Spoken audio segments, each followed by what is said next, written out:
संसार में जीवों की दो प्रकार की प्रकृति होती है, एक धर्म की प्रकृति और एक अधर्म की प्रकृति। धर्म के स्वरूप देवताओं को माना गया और अधर्म के मूर्तिमंत स्वरूप दैत्यों को माना गया। और एक समय दैत्यों के जो अधिपति थे हिरण्यकश्यप,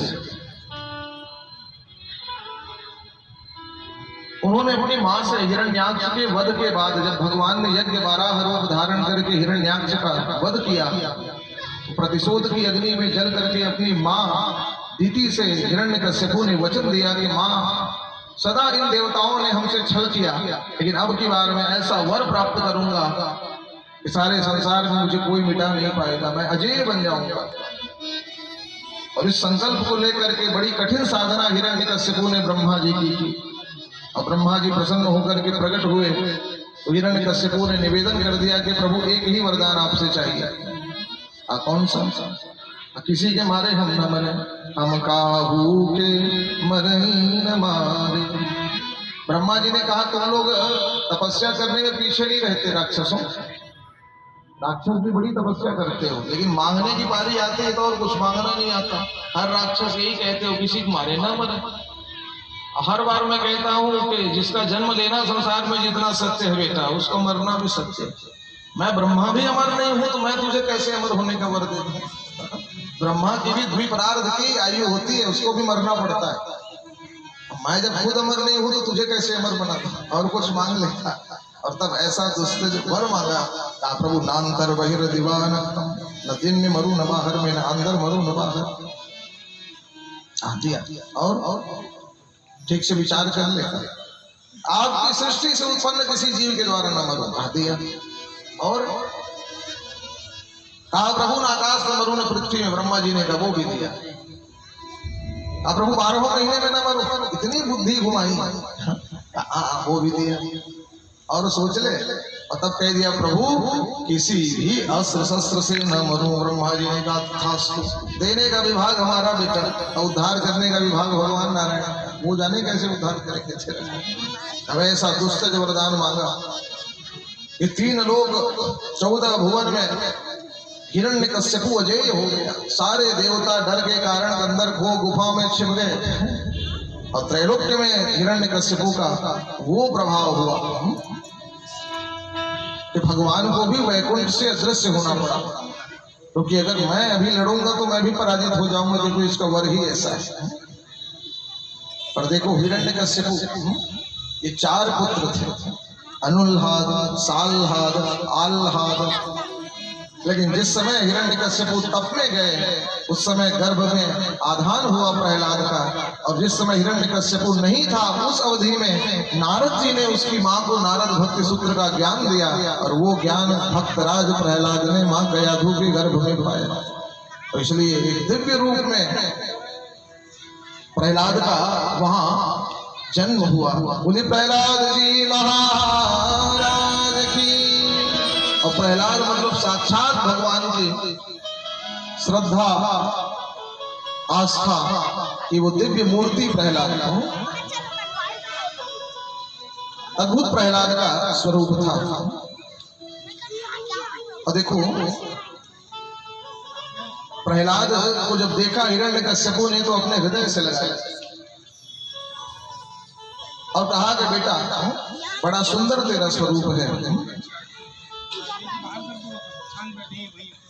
मैं तो बहुत बड़ा दैत्य हूं लेकिन तुझे अपने से बड़ा दैत्य बनाऊंगा। और बहुत अच्छी बात है, हर पिता के मन में ये भावना होती है कि मेरा बेटा मुझसे महान बने, मुझसे ऊपर जाए मेरा बेटा। एक डॉक्टर कहता है मेरा बेटा मुझसे बड़ा डॉक्टर बने, इंजीनियर कहता है मेरा बेटा मुझसे बड़ा इंजीनियर बने, कोई धर्मगुरु कहता है मेरा बेटा मुझसे बड़ा धर्मगुरु बने। तो वो बेचारा राक्षस था तो कहा मेरा बेटा मुझसे बड़ा राक्षस था। तो तुरंत दैत्यों का जो महाविद्यालय था संड अमर गुरुपुत्र, वो महाविद्यालय चलाते थे। उस महाविद्यालय में प्रहलाद जी महाराज को भेजा गया, आ जाओ सुंदर वहां सारी दानवी विद्या सीखना।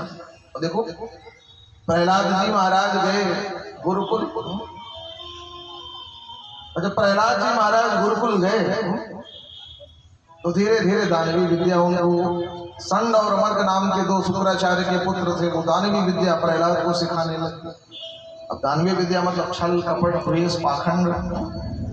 धीरे धीरे प्रहलाद वो सारी दानवी विद्या सीखने लगे। बोले प्रहलाद जी महाराज जी।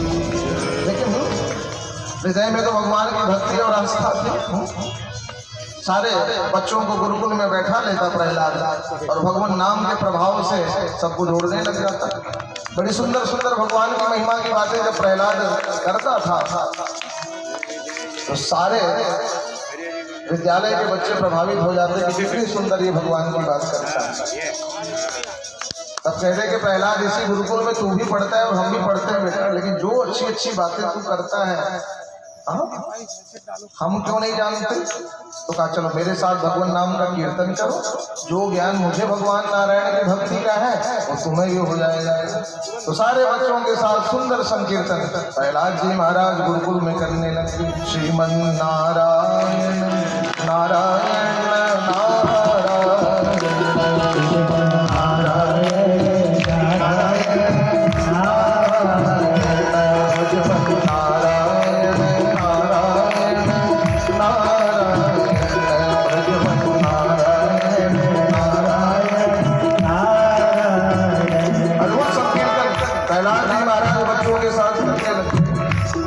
लेकिन जब गुरुपुत्रों ने देखा कि प्रहलाद नारायण नाम का कीर्तन कर रहा है, वो हाथ में छड़ी लेकर के प्रहलाद को दंड देने गए और जैसे ही छड़ी को उठाया प्रेम भरी दृष्टि से प्रहलाद ने गुरुपुत्रों को देखा और केवल स्पर्श कर दिया और स्पर्श मात्र से मानो भगवत भक्ति का करंट दौड़ गया सारे गुरुपुत्रों के शरीर में। अब वो भी शरीर का भान भूल करके बड़े भाव से नारायण नाम कीर्तन में प्रहलाद के साथ घूमने लगे। श्रीमन नारायण नारायण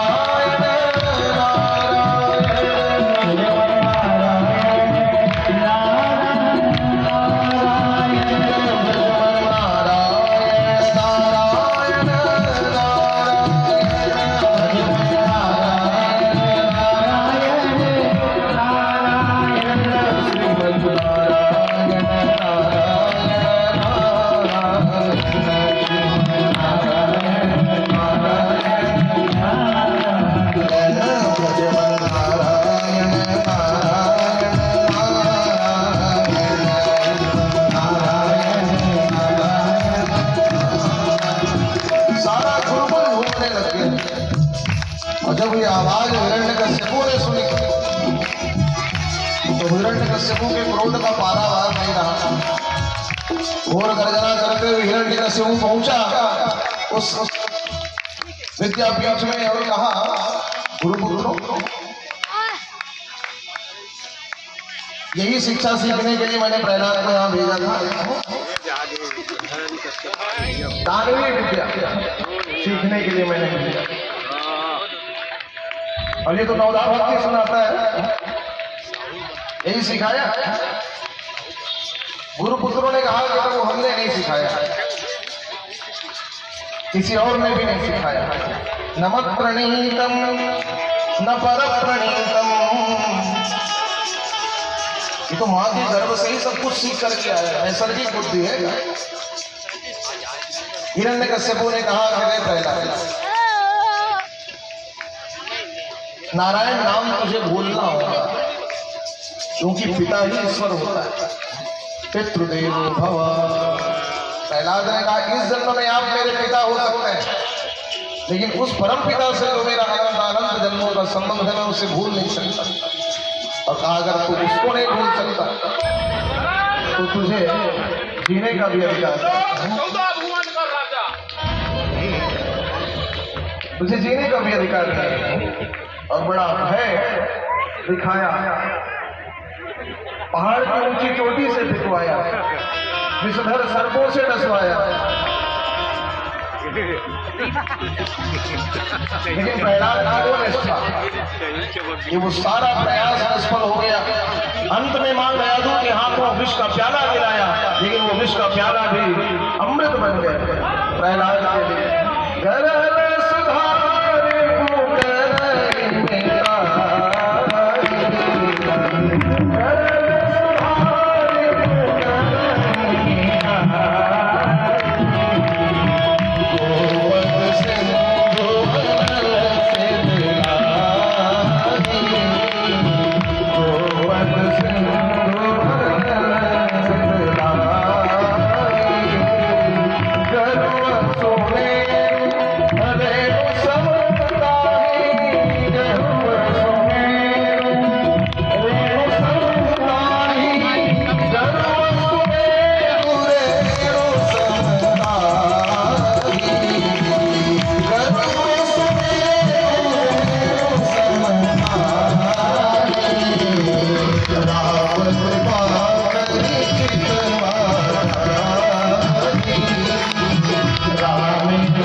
सारी अनुकूलताएं प्रहलाद के ही नहीं, उस सबके जीवन में आ जाती है।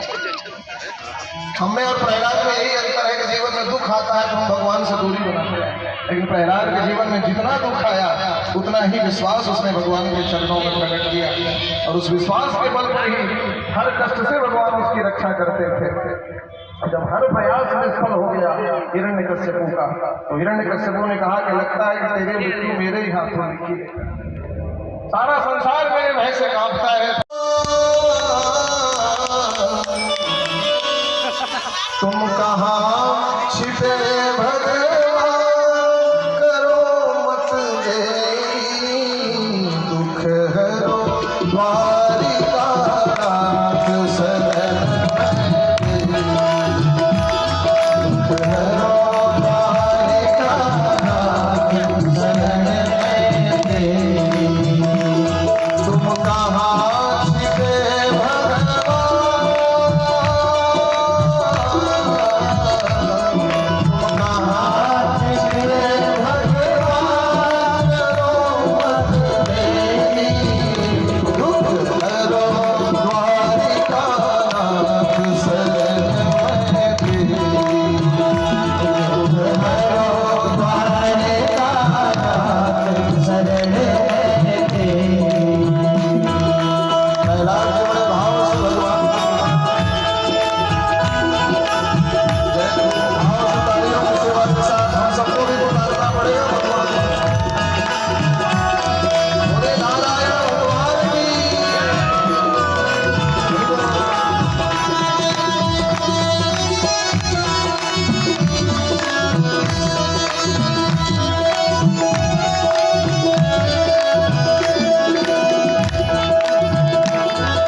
सुना है मैंने दीन बंधु तुम सबका दुख हर लेते, सुना है मैंने दीन बंधु सबका दुख हर लेते,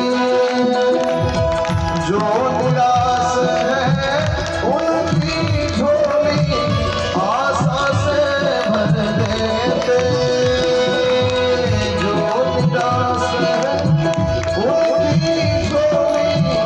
आशा से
पूछा कि कहाँ है तेरे भगवान? राम कहाँ?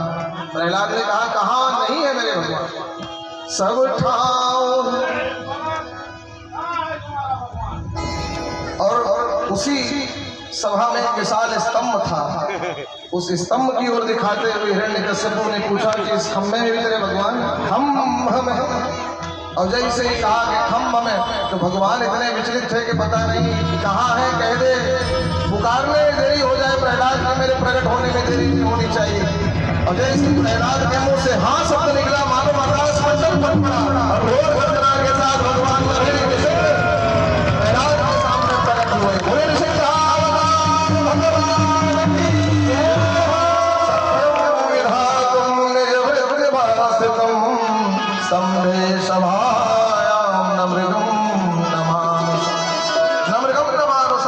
भगवान नरहरि नृसिंह के रूप में प्रकट हुए। और जैसे ही भगवान प्रकट हुए तो हिरण्यकश्यपु का भी वो बल, बड़ा भयंकर युद्ध भगवान और हिरण्यकश्यपु का होने लग गया, मानो दो मंदराचल टकराए, ऐसा दृश्य वहां प्रकट हुआ। सारे देवता कांपने लग गए और बड़े भयंकर वातावरण में जब वो युद्ध प्रारंभ हुआ तो सारी प्रकृति कंपालित होने लग गई। और तब भगवान ने एक झटके से हिरण्यकश्यपु को पकड़ा और भगवान पकड़ करके हिरण्यकश्यपु को घसीटने लग गए। और घसीटते घसीटते भगवान हिरण्यकश्यपु को लेकर के मुख्य द्वार में पहुंचे। और मुख्य द्वार में जाकर के भगवान ने एक झटके से हिरण्यकश्यपु को उठा करके मुख्य द्वार के देहली पर भगवान बैठे और अपने गोद में भगवान ने हिरण्यकश्यपु को सुला लिया। और जैसे ही गोद में भगवान ने हिरण्यकश्यपु को सुलाया तो भगवान ने कहा, याद कर हिरण्यकश्यपु कि क्या वर तूने मांगा, तूने जो वर मांगा था तुझे याद नहीं आ रहा होगा तो मैं याद दिलाता हूं। तूने वर मांगा कि नांतर बहिर दीवाना, नांतर मरो न बाहर, तो न तू अंदर है न बाहर, न आकाश में न पृथ्वी में, न किसी भी योनि के जीव से तू मारा जा रहा है। मैंने विधाता की सृष्टि में जन्म नहीं लिया, मैंने स्वयं विधाता की सृष्टि की है। तूने ये भी वर मांगा था कि मैं 12वें महीने में न मरूं, तो चल तेरे उद्धार के लिए मैं 13वें महीने की पुरुषोत्तम मास की रचना करता हूँ। और उसके उद्धार के लिए भगवान ने पुरुषोत्तम मास की रचना की, सो की हमारे उद्धार के लिए भी। आज भी वो 3 सालों में एक बार पुरुषोत्तम का मास आता है। अभी श्रावण के महीने में वो पुरुषोत्तम मास आएगा। और पुरुषोत्तम मास की वो महिमा है कि जो भी उस पुरुषोत्तम मास में सत्कर्म करता है वो सत्कर्म अक्षय होता है, इसलिए हमको भी उसका लाभ लेना चाहिए। और अंतिम वरदान ये मांगा कि किसी भी अस्त्र शस्त्र से मैं न मरूं। भगवान ने कहा बता मेरे हाथों में क्या है, न अस्त्र है न शस्त्र है। कहा प्रभु बड़े बड़े आपके नखांकुर है। और तब भगवान ने अपने नखांकुरों को हृदय में घुसाया हिरण्यकश्यपु के, और एक झटके से भगवान ने हिरण्यकश्यपु के हृदय को फाड़ा। हृदय को फाड़ा, फटते ही हृदय से दिव्य ज्योति पुंज निकला। और देखते ही देखते उसके प्राण भगवान नृसिंह के चरणों में लीन हो गए। आकाश मंडल से सारे देवता सुमन वृष्टि के साथ नृसिंह भगवान की जय जयकार करने लगे। वो नृसिंहावतार भगवान की। और तब भगवान ने बड़े प्रेम से प्रहलाद को अपनी गोद पर बिठाया और कहा बेटा मांग ले, क्या मांगना चाहता। बड़ा तूने कष्ट मेरी भक्ति में सहा, लेकिन आज मुझ परमात्मा को क्षमा कर देना।